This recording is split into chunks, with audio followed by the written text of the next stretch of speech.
Introducing Lux Radio Theatre.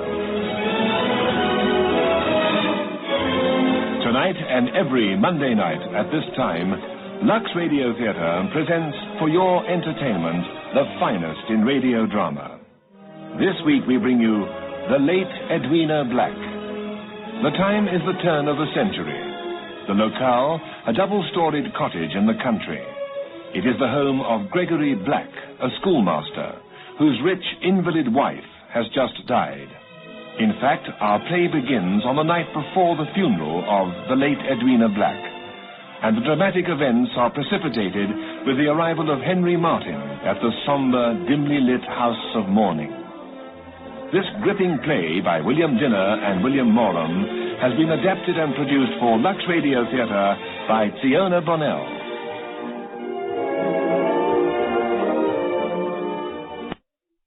And now, Act One of tonight's Lux Radio Theatre presentation, The Late Edwina Black.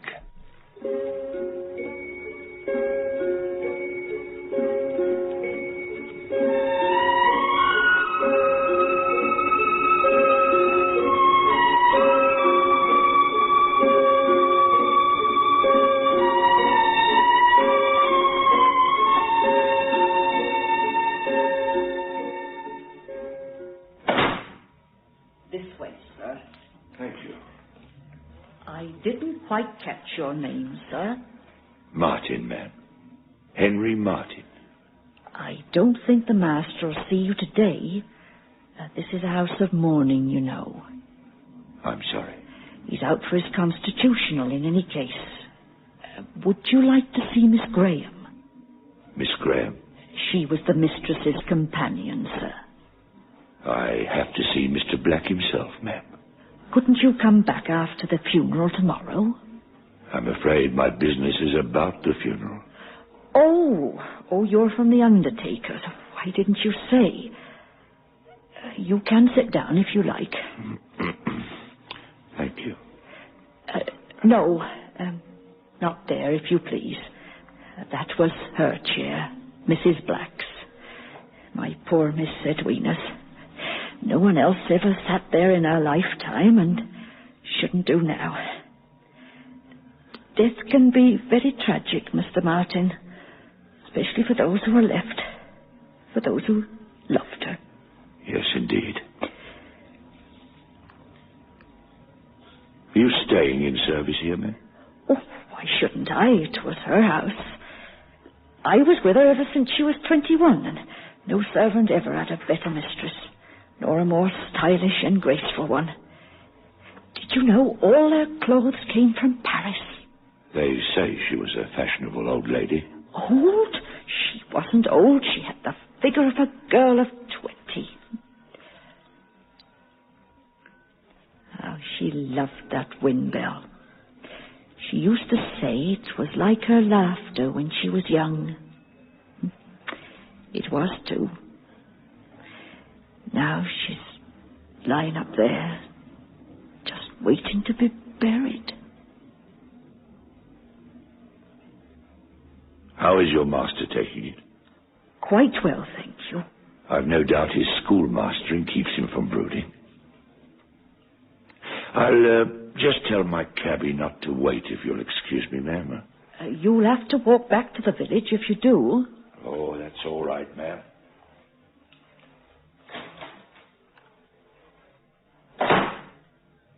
Who was it, Helen? Oh, someone to see the master about the funeral, Miss Lisa.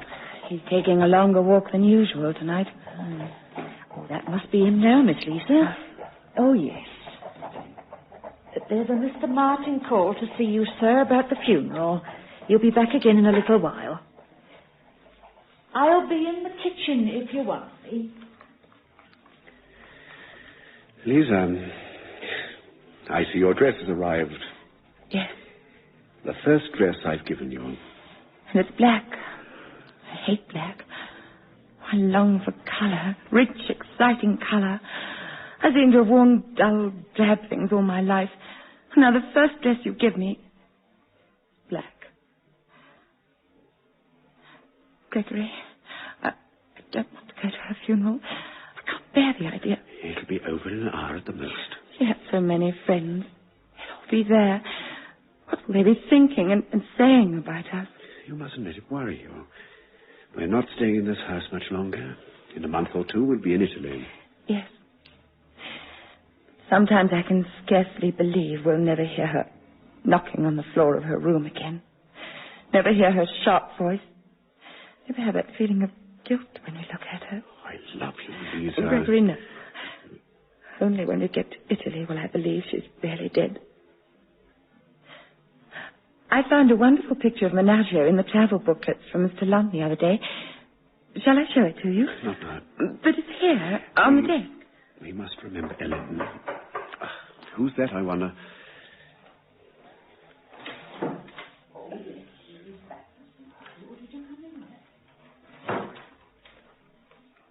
The gentleman I told you about, sir, Mr. Martin. Good evening, sir. I hope you'll pardon this late call, but my business is urgent. It's certainly rather late. Won't you sit down? Oh, this is Miss Graham. Evening, miss. Good evening. What do you wish to see me about, Mr. Martin?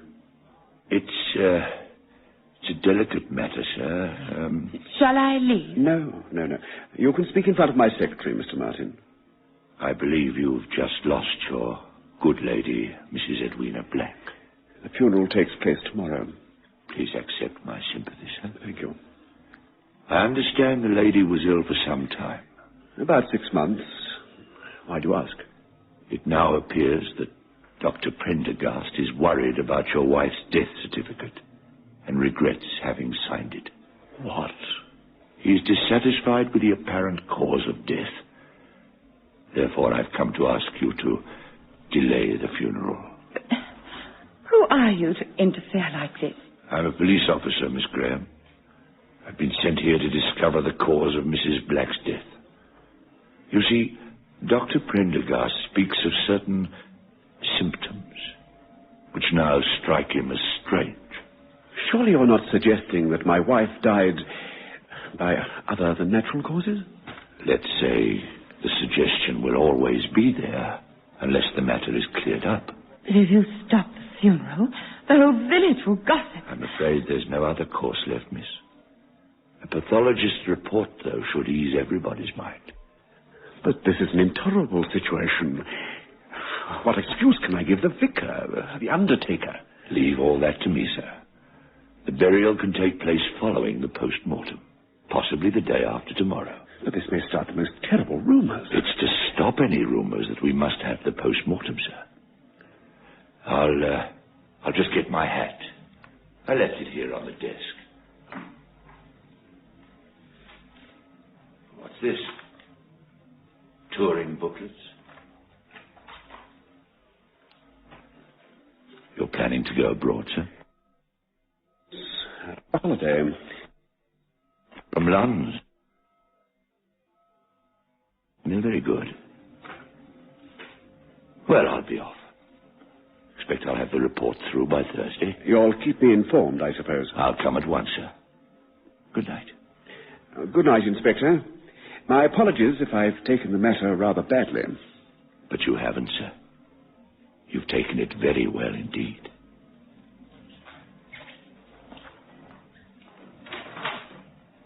Good night, miss. Good night. That stupid fool of a doctor. I knew it. I knew Edwina would stop us. But how can she stop us, Lisa? Now, do be reasonable. I'm frightened. But why? I don't know, but you're frightened too. Nonsense. Why should I be frightened? Edwina died a natural death. Yes, but can't you see how she's stopping us from going away? She might almost still be here, laughing at us, telling us we can't escape her. Lisa, control yourself. Everything will be cleared up in a few days. In the meantime, we must carry on as though Inspector Martin and the whole of Scotland Yard didn't exist. Now, let's get down to business. I've had a letter from the bank asking for Edwina's passbook. Could you get it for me, please? It's in her room. I hate going there now. But she's dead, Lisa. Can't you get that into your head? Edwina is dead. she? Is she?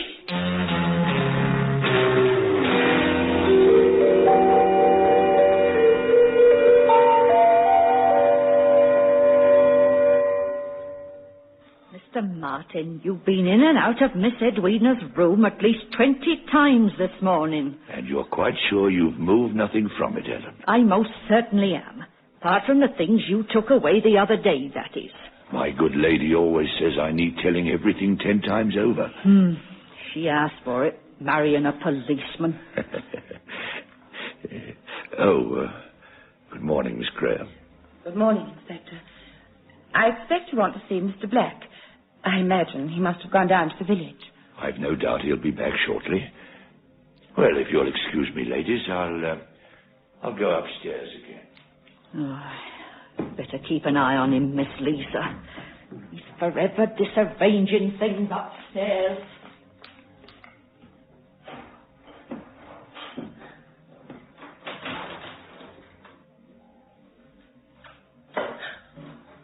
Oh, I'm glad you're back early, Gregory. The inspector's here, upstairs. Oh. Did he say anything? No. But the post-mortem was held 3 days ago. The funeral the day before yesterday. Surely he knows the result by now. Why didn't you ask him? I'm only your secretary. It isn't easy for me to ask. Why don't you go up and ask him now? Yes. No, it might look odd, my being so anxious. Oh, it's your laundry, Miss Lisa. She starched the collars a bit better this week. Thank you, Ellen. Oh, I'll have that cloth for the plant table. I can change it now. Mrs. Smith hasn't washed it very well. Oh, you mean this stain? Oh, she can't move it, she said. That's the master's fault. It was all muddy when he gave it to me the morning Miss Edwina died. Then throw the wretched thing away. I couldn't do that. Miss Edwina brought it back from Paris. Hush, Ellen. Inspector. Good morning, Inspector. Morning, sir. I'll get along with the lunch. For two. Just a moment, Ellen. I understand that you acted as nurse to your mistress. And a very good nurse, I imagine you were, too. At the end, we got in a proper nurse, Mrs. Bloom, but I did my best, sir, for as long as I was needed. I'm sure of it. And you were responsible for carrying out the doctor's instructions, weren't you? Yes, sir. For example, you saw that Mrs. Black had her medicine without fail. Of course, sir. You never forgot once? No, sir. Then we have a little mystery to solve. Because the post-mortem revealed no traces of medicine at all. You ought to know better than to lie to the police, Ellen. Yes? I tried to make her take it, sir, but she never would. She'd just pour it away. Once she ruined a bottle of toilet water by pouring the medicine into that. She made me promise not to tell the doctor or anyone. An obstinate invalid. I see. Well, that solved my little mystery. So I'll not keep you any longer, Ellen, from preparing your lunch for two. Yes, sir. Now, the mystery has been solved to your satisfaction. I hope we've heard the end of this affair. The end, sir? Oh, I'm afraid it's more like the beginning. You see, we have discovered arsenic in your wife's body. Are you suggesting that my wife died of poisoning? That would be the inference, yes. Prendergast must have made an error in his dispensary. But you heard your housekeeper say your wife never took her medicine. She might have had one dose. One dose would make her ill, but it wouldn't kill her. Besides, I've traced all the medicine bottles, found them in the local dust tip. The bottles contain nothing but harmless medicine. But if arsenic was found in her body, how did it get there? That's what I'm here to find out. I found a tin of weed killer in your greenhouse, sir. I understand you ordered it from the general store on the 2nd of November. It was delivered that afternoon. Yes, I did order some. The particular brand you ordered contains a high percentage of arsenic. I see the tin has been used, sir. We've always used weed killer on the gravel path. Do you mean Mrs. Black was accidentally poisoned by the weed killer, Inspector? We'll hope, accidentally, Miss Graham. Then, have you considered that perhaps my wife... Well, I hardly know how to put this. Suicide, you mean? No, sir. No, impossible. How could she have risen and gone to the greenhouse where you kept the stuff? The doctor says your wife couldn't stand on her feet. That's true. She was too ill. And nobody in their senses would take the tin up to her, would they? Of course not. Now, what about the housekeeper? Ellen? Oh, but she was devoted to Mrs. Black. Old ladies have been known to do strange things sometimes. Oh, but not Ellen. The idea's ridiculous. Do you think the old lady had a motive, sir?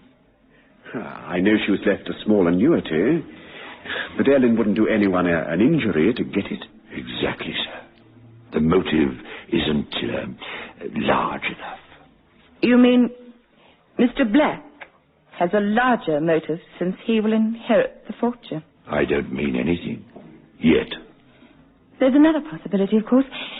Mrs. Bloom, who nursed Mrs. Black for several weeks. I hadn't forgotten Mrs. Bloom. Mr. Black dismissed her for thieving, and she said something at the time about paying him back for it. She might have done it to get Mr. Black into trouble. Do you sincerely believe that, miss? No, I don't. Now, if you would be so good, miss, I'd like to know something about Mrs. Black's daily routine. It's very simple. Oh, that is, after she took to her bed about 5 months ago. Every morning at 8 o'clock, I'd help her wash and brush her hair. Then Ellen would bring her breakfast tray at about 8:30. At 10 o'clock, Mrs. Black would give us our orders for the day. In my case, letters or a little shopping. I used to read to her every afternoon. And then, after a light dinner, when Mr. Black would come up to sit with her, I would leave. How did Mrs. Black call anyone when she wanted attention? She'd knock on the floor with her stick. Her room was directly above this one. Mr. Black, did your wife ever take any wine? She used to, before her illness, but Dr. Prendergast absolutely forbade it. No stimulants. Yes, I see. Did she have anything to drink apart from tea and so on? Ellen used to take a cup of warm milk to her every morning, about 11. Did she take it up the morning in question, miss? The morning Mrs. Black died? No. It was I who took it up that day. About the weed killer. Is the greenhouse locked at night? Yes, but the key is kept hanging in the hall. Now I want you to think hard. Can you recall who was last in the greenhouse on the night before your wife died? Yes, I remember distinctly. It was Ellen. And yet Ellen told me it was Miss Graham here who watered some plants. Did you, Miss Graham? I must have done, if Ellen says so. Was the tin of weed killer in the usual place on the shelf? I can't remember. You can't remember? Well, I don't think there's anything else at the moment. I'm sorry we've delayed you from taking your holiday, sir. You're going to Italy, aren't you, sir? Yes. Yes, I saw those travel books from Lunds on your desk. I must say, the date on them puzzled me. Why?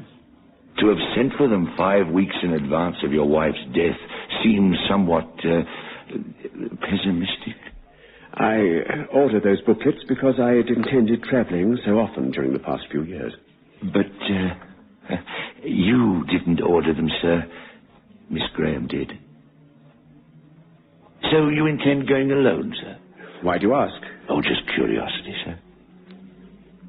Well, I'll be back tomorrow morning, should either of you require me. Why should we require you, Inspector?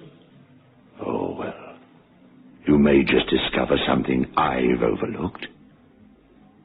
Good day.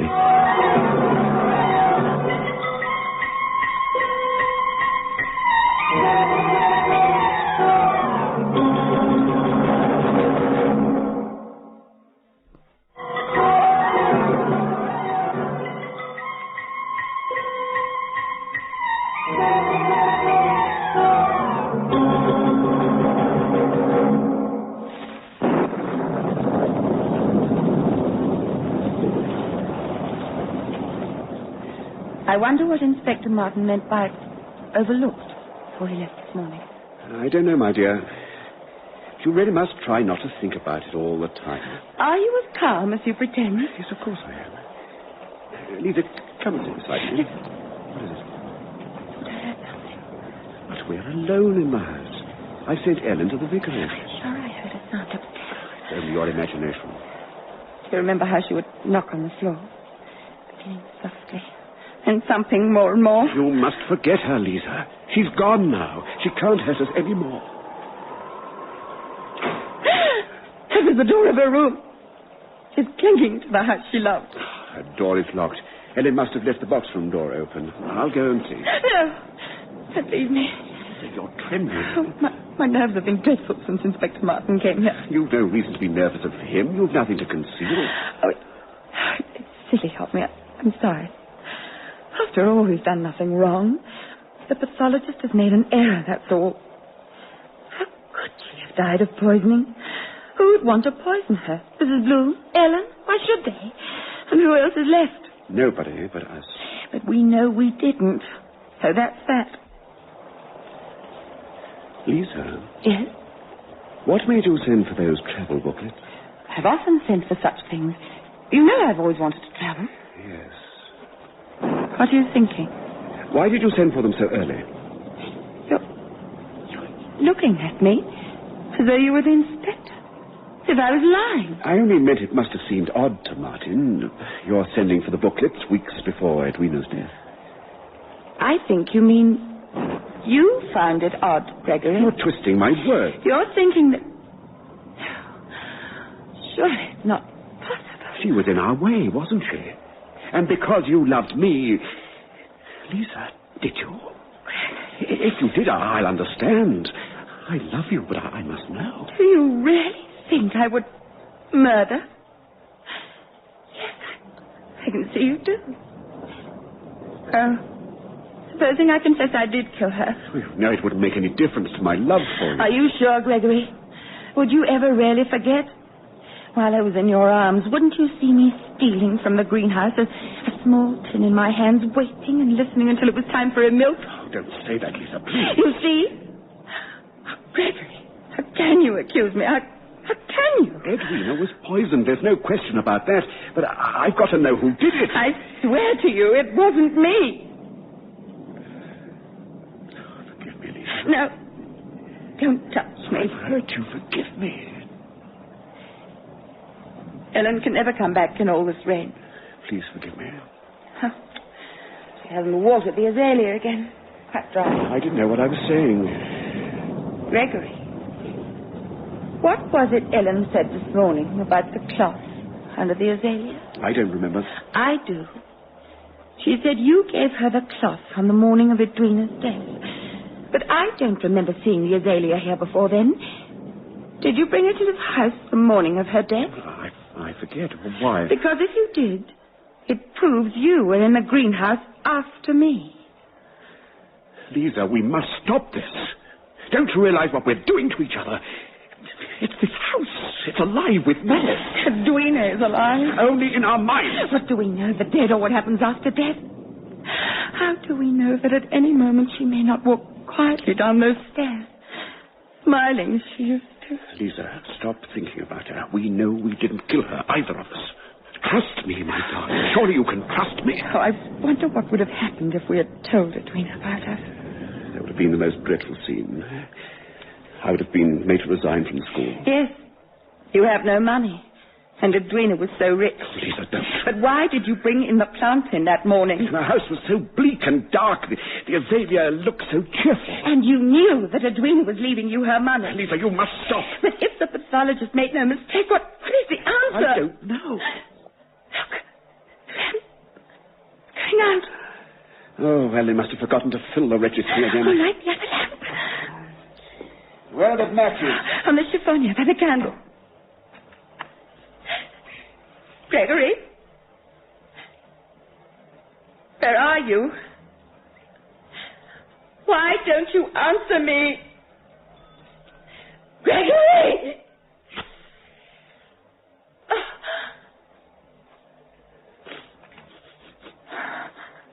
Lisa, I can smell her perfume. I swear I can. She's in this house. No, it's not possible. Her perfume. I can smell it too. There. Got the second lamp going. Oh, Gregory. Stop it, Lisa. Stop it. Do you hear? Their embroidery silk. The perfume is clinging to the silk she was using on that altar cloth she was making. Ellen brought them down for me to sort earlier up.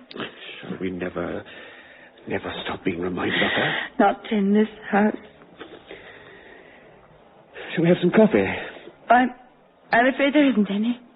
What happened to those 6 tins I got? What does Ellen do with it all? Ellen?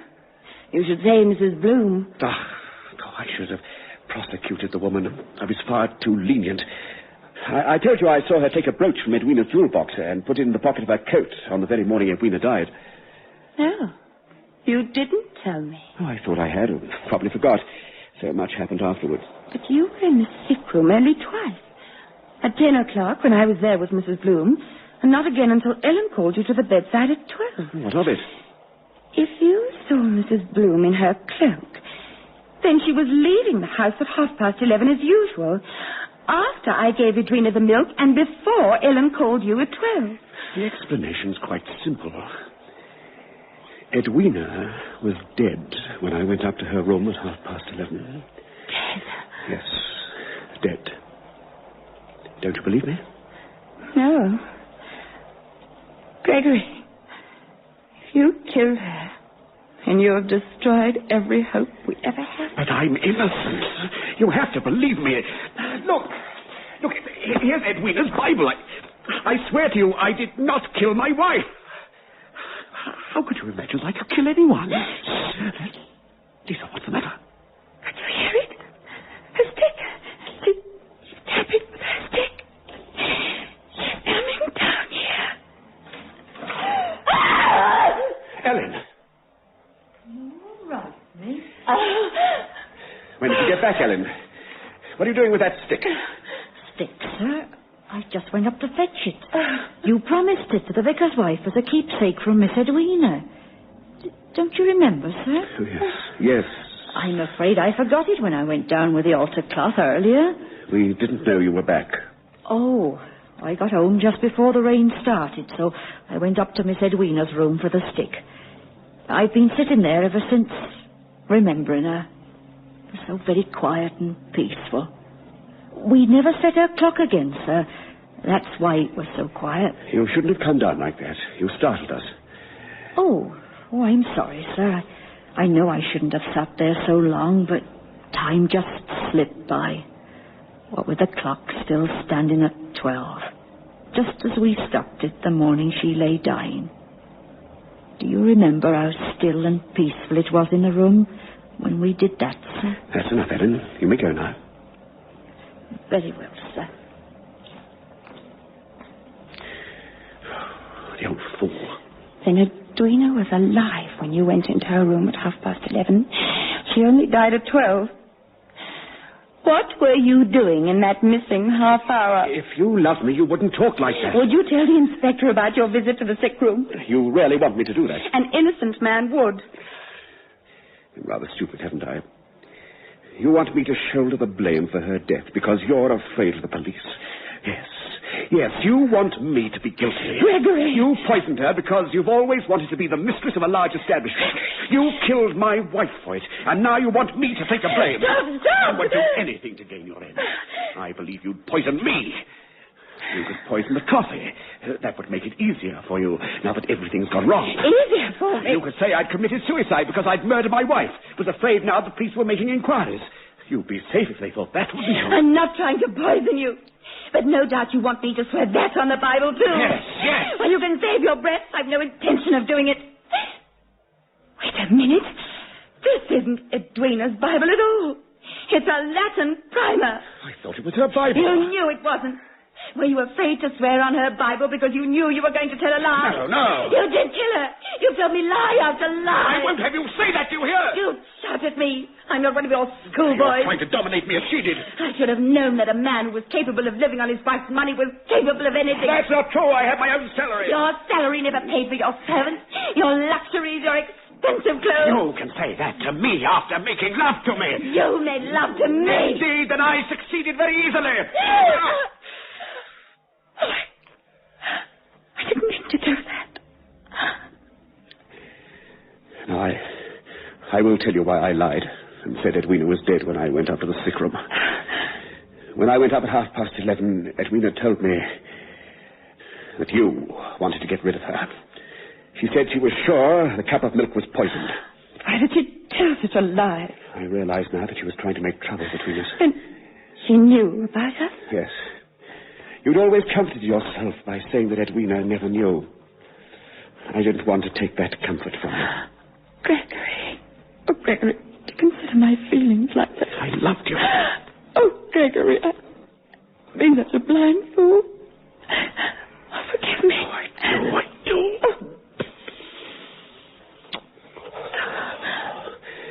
Now, come. This calls for a grand gesture. We'll drink to Italy, Lisa. Oh, you know I never touch port. Well, you're going to touch it this time. I don't argue, my love. The toast is Italy. Here you are. Yes. Let's drink to the Bella Vista, the Adriatic, the sunlight. We're going to be happy at last. It'll be the end of worry for both of us. Then drink to it, Gregory. Gregory, why aren't you drink...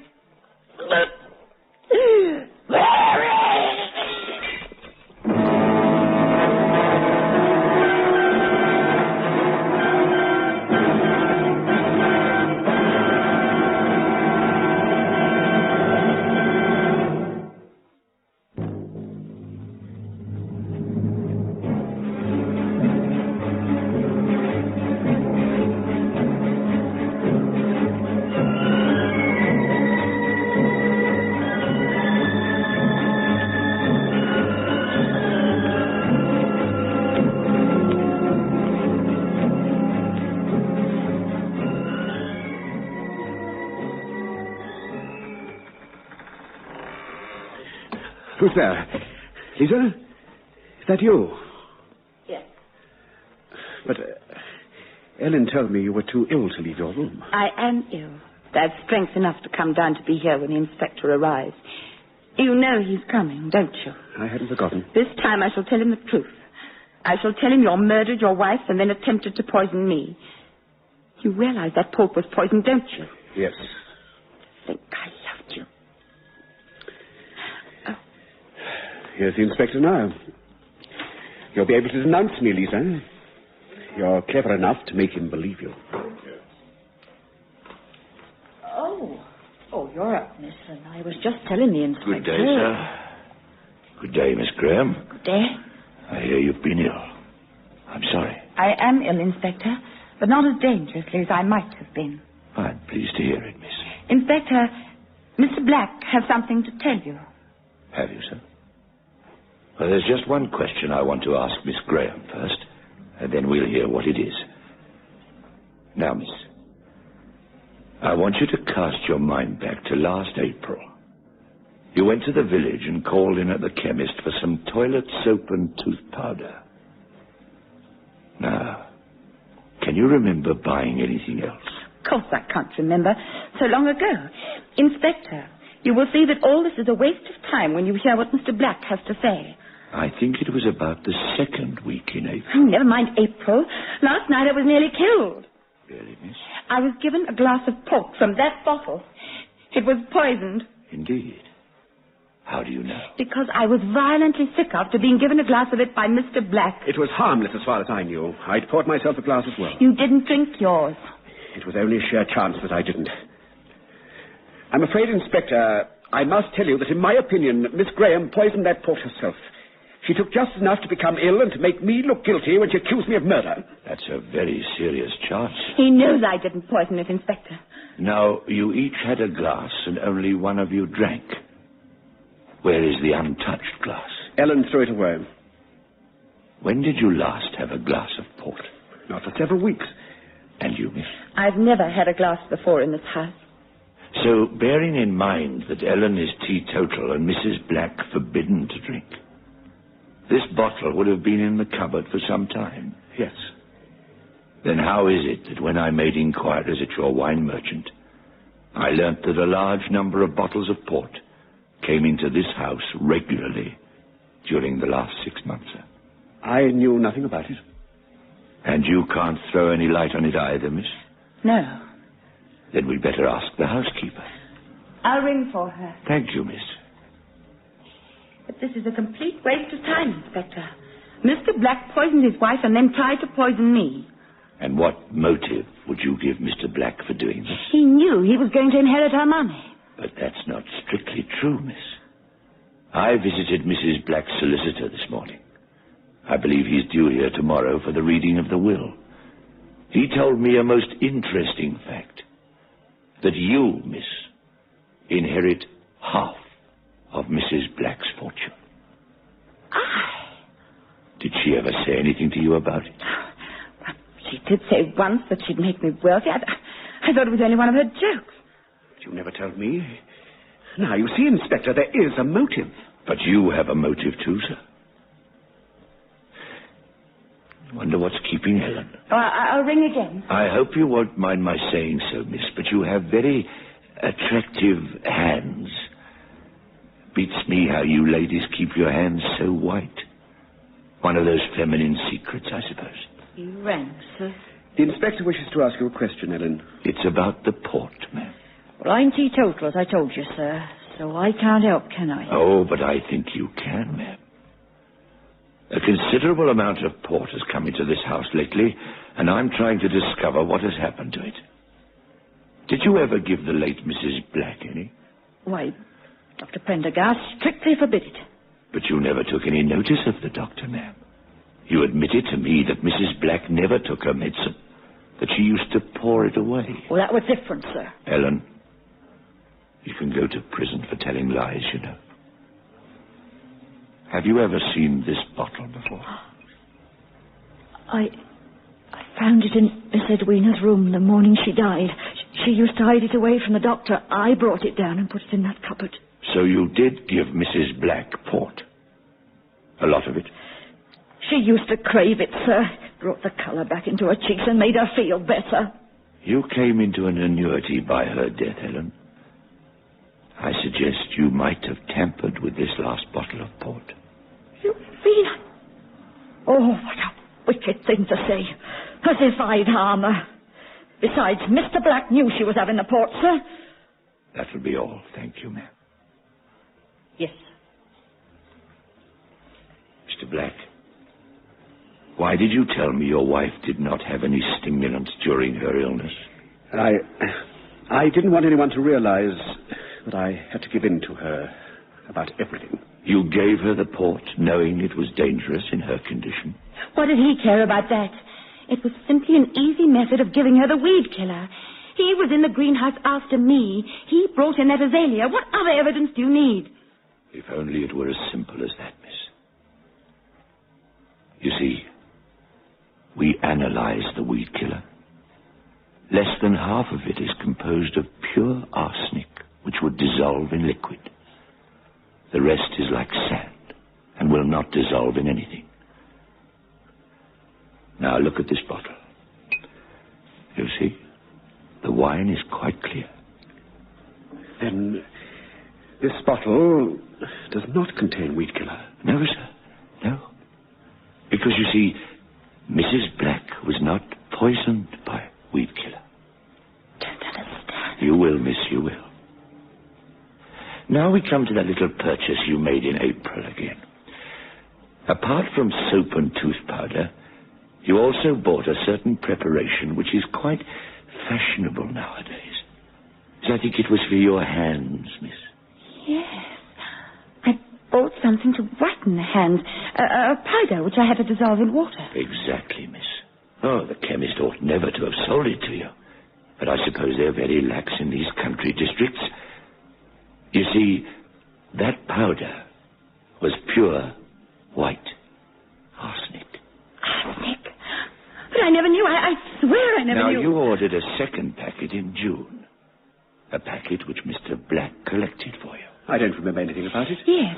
It was the time Ellen was in bed with a cold, and you said you'd get it for me on your way back from school. Oh, yes. Miss Graham told me to fetch the preparation. I just gave it to her. Now, miss, did you use all that packet on your hands? No. Where is the remainder? In my room. It's not there now. Well, then I must have mislaid it. You mislaid it, eh? That's a pity. Because the remainder of that packet killed Mrs. Black. Oh, no. Did you always keep that preparation in the packet? Yes. Yes, I ask because the chemist says he suggested it should be in a container, as long exposure to air would discolor it. He said he generally told his customers this. That's right, Inspector. I remember telling Miss Graham that she ought to do it when I gave her the second packet. Oh, yes, I remember now. But I never bothered about it. But you did bother, because I saw the stuff in a silver bowl. Where did you see it? I can't remember. Where is it now? I don't know. Do you know, miss? Oh, how can I? I've never seen it.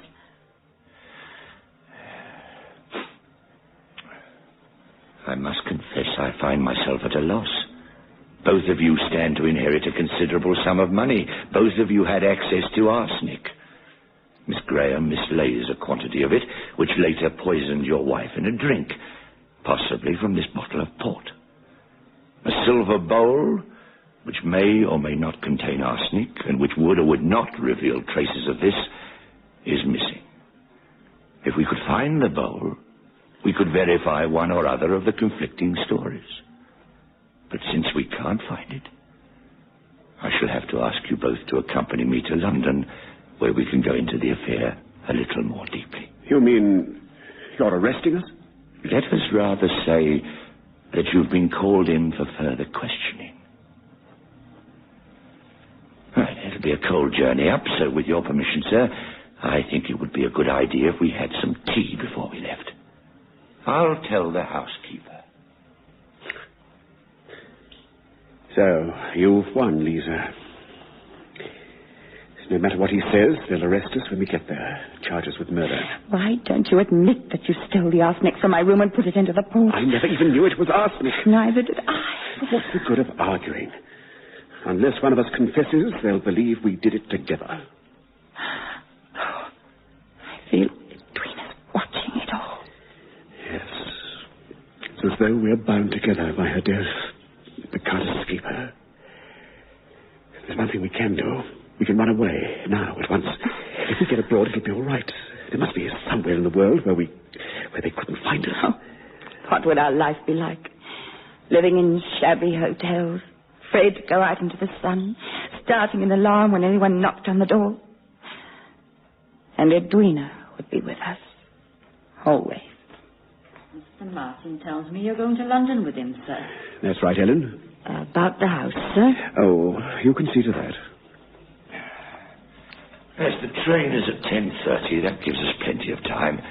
I hope you'll excuse the liberty in your kitchen, Ellen, but the kettle boils, so I made the tea. Now, where shall we have the tray? Oh, over there will do. Oh, but you've the wrong cups. Have I now? Never mind. Now, Miss Graham, do you take sugar? One, please. And you, sir? One or two? One. One. Now, Ellen, you'll have a cup with us too, won't you? I'm sure you'd like plenty of sugar. Oh, thank you, sir. This is a very attractive sugar bowl, isn't it? I like the way the designer has entwined the letters E.B. with the pattern of the leaves. Your wife's initials, of course. Obviously. Where did you get that, sir? The sugar bowl. You didn't find that in the kitchen? Where else would I find it? Under some bushes in the garden? But you put some in my tea. Sugar, do you mean, Ellen? It wasn't sugar. Heavens. It was arsenic. You put it in my tea. I've done nothing of the kind, ma'am. But I suggested you put it in Mrs. Black's port. I only gave her milk. No, they did it. The two of them. They were the ones who wanted to get rid of poor Miss Edwina. But you threw the bowl away, Ellen. They asked me to throw it away. It's a lie, Inspector. When did they ask you to throw it away? The day after Miss Edwina died. But how did you know that the contents were poisonous? I guessed it. No, ma'am, you did not.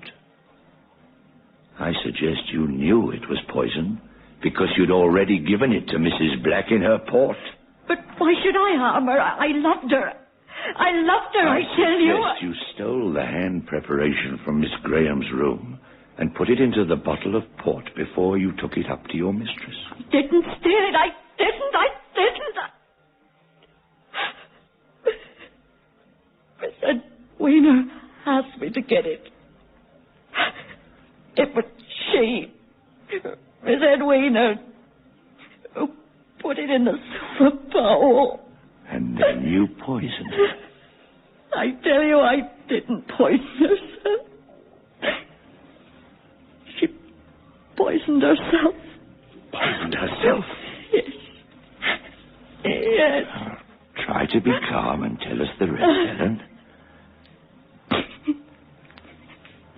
Just before Miss Edwina died, she told me she'd taken some of the stuff. I was beside myself with grief, but she told me she'd done it because of them. They'd made her so unhappy she didn't want to live anymore. She begged me not to tell anyone and to throw the bowl away. It was your duty to tell. You knew that Mr. Black and Miss Graham might be accused of her death if you didn't. No more than they deserve. They'd hurt her so cruelly, and I was going to let them suffer in return. That's what I promised, Miss Edwina. And now you've tricked me into telling you, and everybody'll know. They mustn't. Miss Edwina'd never forgive me. I don't care what you do to me, but nobody must know about Miss Edwina killing herself. You mustn't tell them, please. You mustn't tell anyone. Now, ma'am, you calm yourself. We'll go and have a little talk, Ellen, shall we? Nobody will say anything against her.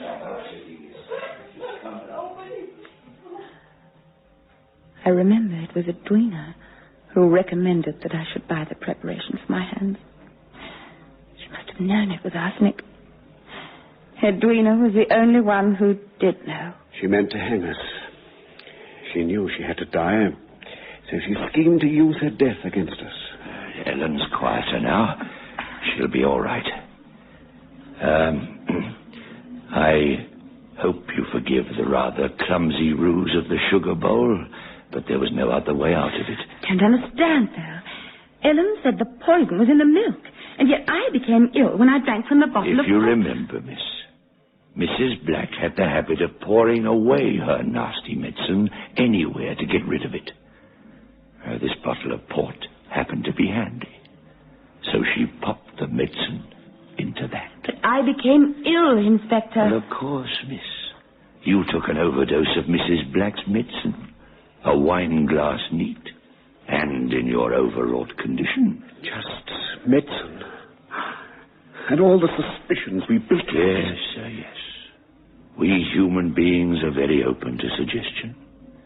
In the dark, an overcoat hanging on a door becomes a monster, and medicine grows into deadly poison. And Edwina was behind everything. Edwina. Can we blame the poor sick lady entirely, miss? She couldn't have succeeded as far as she did unless... Unless what, Inspector? The ground has to be fertile, sir, if the seed is to flourish. Well, I'll be off. You'll be hearing from us shortly, sir, should we decide to prosecute Ellen. And now, good night to you both.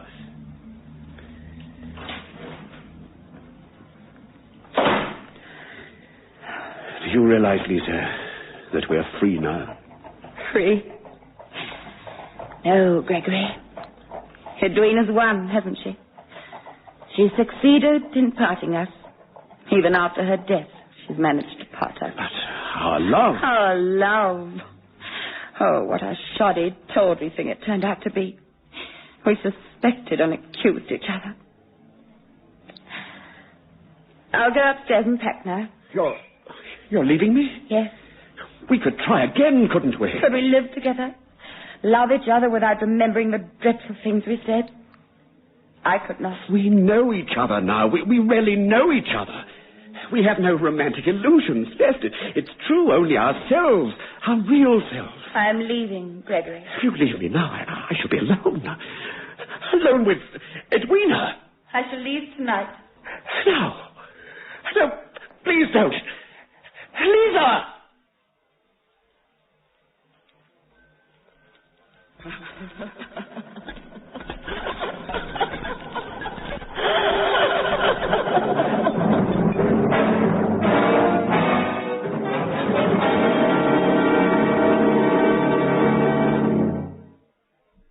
You have just heard The Late Edwina Black by William Dinner and William Morum.